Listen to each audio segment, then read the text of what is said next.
قل إن كنتم تحبون الله فاتبعوني يحببكم الله ويغفر لكم ذنوبكم والله غفور رحيم. السلام عليكم ورحمة الله وبركاته. الحمد لله والصلاة والسلام على رسول الله وعلى آله وصحبه أجمعين. أما بعد فاتقوا الله عباد الله. സ്നേഹമുള്ള സത്യവിശ്വാസികളെ, സഹോദരി സഹോദരന്മാരെ, സുഹൃത്തുക്കളെ, നമ്മുടെ എല്ലാവരുടെയും ചിന്തകളിൽ സാധാരണയായി കടന്നു വരുന്ന ഒരു ചോദ്യമുണ്ട്. ഏറ്റവും കൂടുതൽ ജനങ്ങൾ തിങ്ങി നിറയേണ്ടുന്ന ഫജ്ർ നമസ്കാരത്തിൻ്റെ സമയത്ത് എന്തുകൊണ്ടാണ് പള്ളികളിൽ സഫുകളുടെ എണ്ണം ചുരുങ്ങുന്നത്, ആളുകൾ കമ്മിയായി മാറുന്നത്?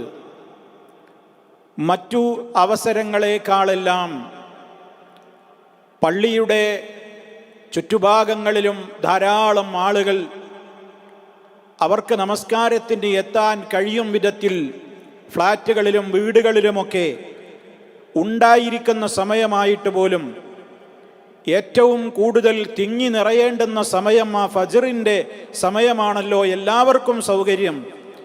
എന്നിട്ടും എന്താണ് മറ്റു വഖ്തുകളെ അപേക്ഷിച്ച് ഫജ്റിന് ആളുകളുടെ എണ്ണം കുറയുന്നത്? മഗ്രിബിക്കുള്ള അത്ര, ഇശാഇനുള്ള അത്ര ഫജ്റിന് കാണുന്നില്ല. എന്തുകൊണ്ടാണ് അങ്ങനെ സംഭവിക്കുന്നത് എന്ന് പലപ്പോഴും നമ്മൾ ആലോചിക്കാറുണ്ട്, നമ്മൾ പരസ്പരം പങ്കുവെക്കാറുമുണ്ട്. സഹോദരങ്ങളെ, ഇതിൻ്റെ കാരണങ്ങൾ തേടിപ്പോകുമ്പോൾ ഈ ശബ്ദം ശ്രവിക്കുന്ന ഓരോരുത്തരും, ഞാനടക്കമുള്ള ഓരോരുത്തരും ചിന്തിക്കേണ്ടത്, ഇത് നമ്മുടെ മനസ്സിൽ യഥാർത്ഥത്തിൽ അല്ലാഹു സുബ്ഹാനഹു വ തആലയെ കുറിച്ചുള്ള ആ ഈമാനികമായ ദുർബലത തന്നെയാണ് അതിൻ്റെ കാരണം എന്നുള്ളതാണ് നമുക്ക് മനസ്സിലാക്കുവാൻ സാധിക്കുന്നത്. അങ്ങനെ തന്നെയാണ് വസ്തുതയും. കാരണം മറ്റവസരങ്ങളേക്കാൾ മനുഷ്യന് ഏറെ പ്രയാസകരമായ ഒരു സാഹചര്യമാണ് ഉറക്കിൽ നിന്ന് എഴുന്നേൽക്കുക എന്നുള്ളത്. ഉറക്കിൽ നിന്ന് എഴുന്നേറ്റ് ആ സമയത്ത് ഫജ്റിന് കൃത്യമായി പള്ളിയിൽ എത്തുവാൻ സാധിക്കുക എന്നുള്ളത് നല്ല പ്രയാസം തന്നെയാണ്. അതുകൊണ്ട് തന്നെ ആ പ്രയാസത്തെ അതിജീവിക്കുവാൻ ഈമാനുള്ള ആളുകൾക്കാണ് സാധിക്കുക എന്നുള്ളത് വളരെ പ്രധാനമാണല്ലോ. അതേപോലെ തന്നെ നല്ല ഇഖ്ലാസുമുള്ള ആളുകൾക്കാണല്ലോ ആ സമയത്ത് ഉറക്കത്തിൻ്റെ മാധുര്യം അനുഭവിച്ചു കൊണ്ടിരിക്കുന്നതിനിടയിലും എഴുന്നേറ്റ് പോകുവാൻ സാധിക്കുക.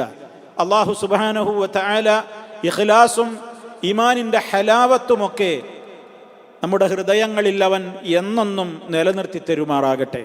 സഹോദരങ്ങളെ, ഇതിനെല്ലാം പുറമെ നമ്മൾ മനസ്സിലാക്കിയിരിക്കേണ്ടത്, നമുക്കിത് നഷ്ടമാവാതിരിക്കുവാൻ നാം ഇതിന് ശ്രദ്ധിക്കേണ്ടുന്ന ഏറ്റവും പ്രധാനപ്പെട്ട ഒരു കാര്യം ഇതിൻ്റെ പ്രാധാന്യം അറിയലാണ്. ഒന്ന്, ഏറ്റവും പരമപ്രധാനമായ കാര്യം ഞാൻ നേരത്തെ പറഞ്ഞു. എല്ലാത്തിനേക്കാളും ഉപരി അള്ളാഹുവിലുള്ള അടിയുറച്ച വിശ്വാസവും അവൻ്റെ പ്രതിഫലത്തെക്കുറിച്ചുള്ള മോഹവും ആ നിലക്കുള്ള ഈമാനികമായ ദാർഢ്യതയും ഇഖ്ലാസിൻ്റെ ദാർഢ്യതയുമൊക്കെയാണ് ഏറ്റവും പരമപ്രധാനമായി ചിന്തിക്കേണ്ടത്. അതോടൊപ്പം വൈജ്ഞാനികമായി അവൻ ഈ ബോധമുണ്ടാകണമെങ്കിൽ അവൻ ചില കാര്യങ്ങൾ അറിഞ്ഞിരിക്കുക കൂടി ചെയ്യേണ്ടതുണ്ട്. അതിൽ ഒന്നാമതായി ഇതിൻ്റെ പ്രാധാന്യം മനുഷ്യൻ മനസ്സിലാക്കിയിരിക്കണം. അവൻ അറിയണം എന്താണ് ഫജ്ർ നമസ്കാരത്തിന് അള്ളാഹുവിൻ്റെ അടുക്കൽ അത് നമ്മൾ നിർവഹിച്ചു കഴിഞ്ഞാൽ നമുക്ക് ലഭ്യമാകുന്ന മഹത്വം എത്രത്തോളം ഉണ്ട് എന്ന അതിൻ്റെ ആ ഇൽമിയായ അതിൻ്റെ ശ്രേഷ്ഠതയെ വശം നമ്മളെല്ലാവരും എപ്പോഴും നമ്മുടെ മനസ്സിൽ കൊണ്ട് നടന്നാൽ നമുക്ക് ആ സമയത്തുള്ള എഴുന്നേൽപ്പൊരു പ്രയാസകരമായി തോന്നുകയില്ല.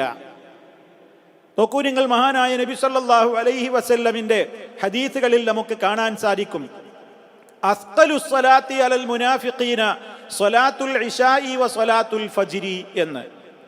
മുനാഫിക്കുകളായ ആളുകൾക്ക് നിസ്കാരങ്ങളിൽ ഏറ്റവും ഭാരപ്പെട്ട നിസ്കാരം ഒന്ന് ഇശാവും അതുപോലെ തന്നെ ഫജ്ർ നമസ്കാരവുമാകുന്നു.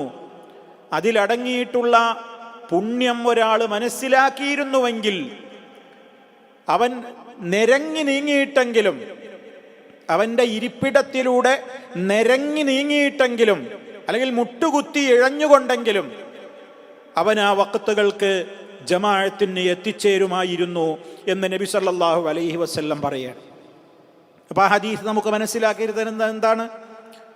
നിഫാഖ് ഉണ്ടാകുമ്പോഴാണ് നമുക്ക് ആ സമയത്ത് എഴുന്നേൽക്കാനും പോകാനുമൊന്നും കഴിയാതെ വരുന്നത് എന്നുള്ളതാണ്.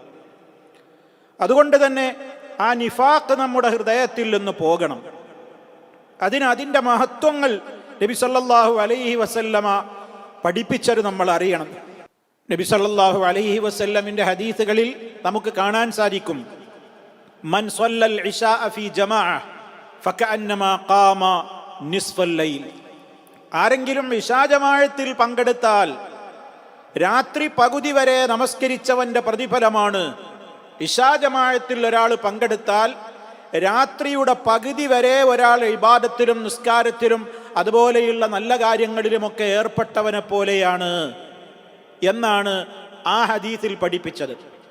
തുടർന്നു കൊണ്ട് പറഞ്ഞതോ, വമൻ സ്വല്ല സുബ്ഹ ഫീ ജമാഅത്തിൻ ഫകഅന്നമാ സ്വല്ലൽ ലൈല കുല്ലഹു. ഒരാൾ സുബഹി ജമാഅത്തിൽ പങ്കെടുത്തുകൊണ്ട് നമസ്കരിച്ചാൽ രാത്രി മുഴുവനും ഇബാദത്തിൽ പ്രവർത്തിച്ചവനെ പോലെയാണ് എന്ന്. രണ്ട് നിലയ്ക്ക് ഈ ഹദീസ് നമുക്ക് മനസ്സിലാക്കുവാൻ സാധിക്കും. ഒന്ന്, ഇശാ ഒരാൾ ജമാഅത്തിൽ പങ്കെടുത്താൽ സുബഹിയുടെ ജമാഅത്തിൽ പങ്കെടുക്കുന്നതിൻ്റെ പകുതി പ്രതിഫലം അവന് കിട്ടുന്നുണ്ട്. അതായത് ഇശാ ജമാഅത്തിൽ ഒരാൾ പങ്കെടുത്താൽ രാത്രി പകുതി വരെ നിസ്കരിച്ചവനെ പോലെയുള്ള പ്രതിഫലമാണ് അവന് ലഭിക്കുന്നത്. അതേ അവസരത്തിൽ സുബഹി ജമാഅത്തിൽ പങ്കെടുത്തവനോ രാത്രി മുഴുവനും നിന്ന് നിസ്കരിച്ചവനെ പോലെ ഇബാദത്തിൽ ഏർപ്പെട്ടവന്റെ പ്രതിഫലമാണ് സുബഹി ജമാഅത്തിൽ പങ്കെടുത്തവന് ലഭിക്കുന്നത് എന്ന വ്യാഖ്യാനം ഇതിന് പണ്ഡിതന്മാർ നൽകിക്കാണാം. എന്നാൽ മറ്റ് ചില ഹദീസുകളുടെ വെളിച്ചത്തിൽ വേറെ അഭിപ്രായം പറഞ്ഞ പണ്ഡിതന്മാരുമുണ്ട്. അതായത് ഇത് രണ്ടും കൂടെ ജമാഅത്തിൽ പങ്കെടുത്താൽ, ഒരാൾ ഇശാ ജമാഅത്തിൽ പങ്കെടുത്താൽ പകുതി വരെ, രാത്രി പകുതി വരെ ഇബാദത്തിൽ കഴിഞ്ഞവനെ പോലെ, സുബഹി ജമാഅത്തിലും കൂടി പങ്കെടുത്താലോ രാത്രി മുഴുവനും നമസ്കരിച്ചവനെ പോലെ എന്ന്. അങ്ങനെ ഇശായിൽ പങ്കെടുത്താൽ പകുതി ഇബാദത്ത് നിർവഹിച്ചവനെ പോലെ രാത്രി, സുബഹിയിലും കൂടി പങ്കെടുത്താൽ ബാക്കി പകുതിയും കൂടി കിട്ടി, അങ്ങനെ രാത്രി മുഴുവനും നിസ്കരിച്ചവനെ പോലെ എന്നതാണ് അതുകൊണ്ട് ഉദ്ദേശിക്കപ്പെടുന്നത് എന്ന് വ്യാഖ്യാനിച്ച പണ്ഡിതന്മാരുമുണ്ട്. മറ്റു ചില ഹദീസുകളുടെ വെളിച്ചത്തിൽ അങ്ങനെയായിരിക്കാം അതിൻ്റെ ഉദ്ദേശം എന്ന് പറഞ്ഞവരുമുണ്ട്. ഏതായിരുന്നാലും ഏറ്റവും മഹത്വം ഇതിനുണ്ട് എന്നുള്ള കാര്യത്തിൽ ഒരു സംശയമില്ല. മലായിക്കത്തുകളുടെ സംഗമ വേദിയാണ് ആ ഫജ്റിന്റെ നമസ്കാരം എന്നുകൂടി നമ്മൾ മനസ്സിലാക്കുമ്പോൾ അതിൻ്റെ പ്രാധാന്യം എത്രത്തോളമാണെന്ന് നമുക്ക് പറഞ്ഞറിയിക്കാനാവില്ല. മഹാനായ നബി സല്ലല്ലാഹു അലൈഹി വസല്ലം പറഞ്ഞല്ലോ, രാത്രിയിലും പകലിലുമൊക്കെ ഡ്യൂട്ടി ഏൽപ്പിക്കപ്പെട്ടിട്ടുള്ള മലായിക്കത്തുകൾ ഒരു കൂട്ടർ, അവർ രണ്ടു കൂട്ടരും സമ്മേളിക്കുന്ന സമയമാണ് അസ്റിന്റെയും അതുപോലെ തന്നെ സുബഹിയുടെയും സമയം. ആ ഫജ്ർ ജമാഅത്തിൽ മലക്കുകളുടെ സാന്നിധ്യമുണ്ട്, അസ്റിലുമുണ്ട്. ഇപ്പൊ ഫജ്റിൽ രണ്ട് സമയത്ത് ഡ്യൂട്ടിയുള്ള മലായിക്കത്തുകളുടെ സാന്നിധ്യവുമുണ്ട്. രാത്രിയിൽ ഡ്യൂട്ടി കൊണ്ട് ഏൽപ്പിക്കപ്പെട്ടിട്ടുള്ള മലക്കുകൾ റബ്ബിന്റെ അടുക്കലേക്ക് കയറിപ്പോകുന്നത് സുബഹി ജമാഅത്തിന്റെ ശേഷം. പകൽ സമയത്ത് ഡ്യൂട്ടിയിലേക്ക് ഏൽപ്പിക്കപ്പെട്ടിട്ടുള്ള മലായിക്കത്തുകൾ അവർ ഇറങ്ങുന്നതും സുബഹിയുടെ ജമാഅത്തിന്റെ സമയത്ത്. അപ്പോൾ രണ്ട് കൂട്ടരുടെയും സംഗമ അവസരം കൂടിയാണ് ഫജ്റിന്റെയും അസറിന്റെയും എന്ന് ആ ഹദീസിൽ നിന്ന് നമുക്ക് മനസ്സിലാക്കുവാൻ സാധിക്കും. ഇവിടെ നമ്മൾ ഫജ്റിനെ കുറിച്ചാണല്ലോ സൂചിപ്പിക്കുന്നത്. അപ്പൊ ഇതൊക്കെ നമ്മൾ അറിഞ്ഞു കഴിഞ്ഞാൽ അള്ളാഹുവിന്റെ അടുക്കൽ മലക്കുകളോട് അള്ളാഹു ചോദിക്കുന്നുണ്ട്, എൻ്റെ അടിമകളെ നിങ്ങൾ വിട്ടേച്ചു പോകുന്നത് എപ്രകാരമാണ്? മലക്കുകൾ അള്ളാഹുവിന്റെ മുമ്പിൽ അള്ളാഹ്ക്ക് അറിയാത്തത് കൊണ്ട് ചോദിക്കല്ല, ഈ മഹത്വം നമ്മെ പഠിപ്പിക്കാനാണ് അവിടെ ആ സംഭവം പറയുന്നത്. തറക്കിനാഹും വഹും യുസല്ലൂൻ, ഞങ്ങൾ അവരിൽ നിന്ന് വിട്ടുപോന്നപ്പോഴും അവർ നമസ്കരിച്ചു കൊണ്ടിരിക്കുന്നവരായിരുന്നു.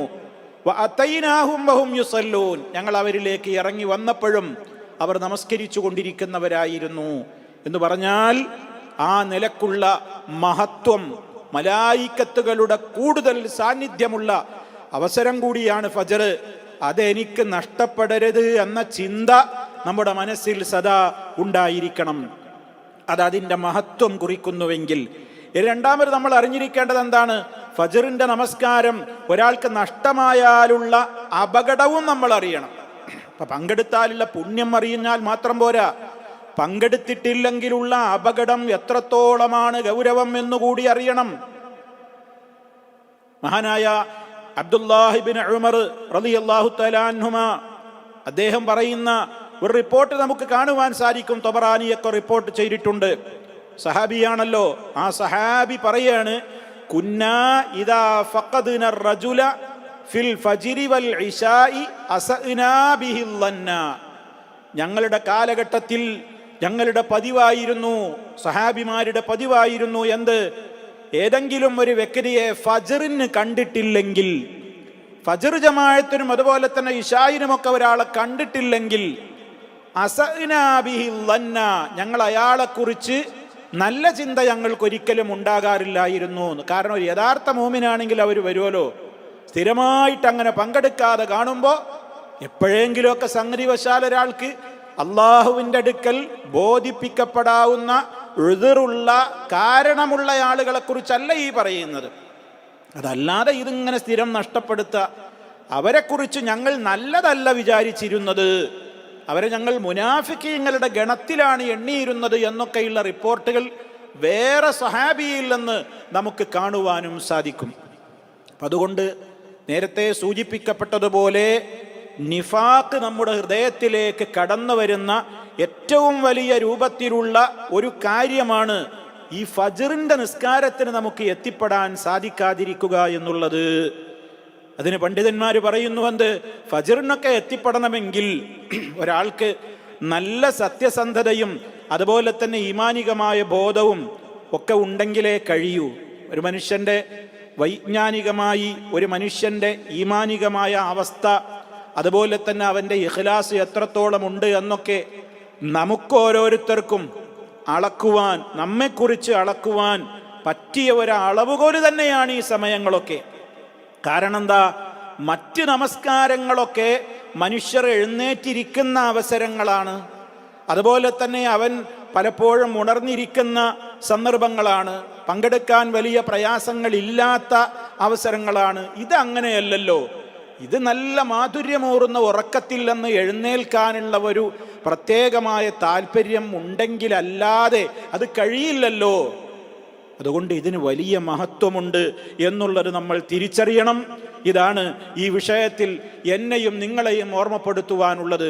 അതുകൊണ്ട് നമ്മൾ വൈജ്ഞാനികമായി ഇതിൻ്റെ ശ്രേഷ്ഠതയും അറിയുക, അത് പങ്കെടുക്കാതിരുന്നാലുള്ള ഗുരുതരമായ അവസ്ഥ ഹൃദയത്തിന് എന്തെല്ലാം ബാധിക്കുന്നു, അതുപോലെ നമ്മെ അത് ഏതെല്ലാം വിധത്തിൽ അത് നശിപ്പിക്കുന്നു എന്നുള്ള ഗൗരവതരമായ ചിന്തകളും നമ്മുടെ മനസ്സിലുണ്ടാകണം.